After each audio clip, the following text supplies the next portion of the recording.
কি ব্যাপার এমু, তোকে অনেক চিন্তিত মনে হচ্ছে। কি হচ্ছে, কোনো প্রবলেম? ভাইয়া তুমি আজকে যে গাড়িটা না পাঠিয়ে আমাকে কত বড় বিপদে ফেলছে জানো। গাড়ি পাঠাও নাই, একটা রিক্সা নিয়ে বাসায় আসলাম, রিক্সাওয়ালা আমাকে বিয়ের প্রস্তাব দেয়। হ্যাঁ, কি বলছিস? রাস্তার রিক্সাওয়ালা তোকে বিয়ের প্রপোজাল দিছে?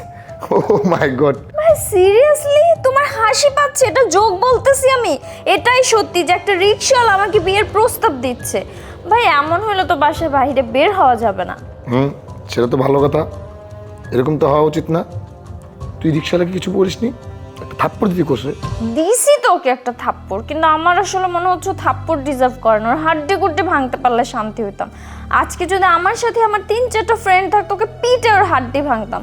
শোনো ভাইয়া, আমার কিন্তু খুব মেজাজ খারাপ হচ্ছে, তুমি ওর হাড্ডি গুড্ডি ভাঙার ব্যবস্থা করো। আচ্ছা, তুই একদম চিন্তা করিস না।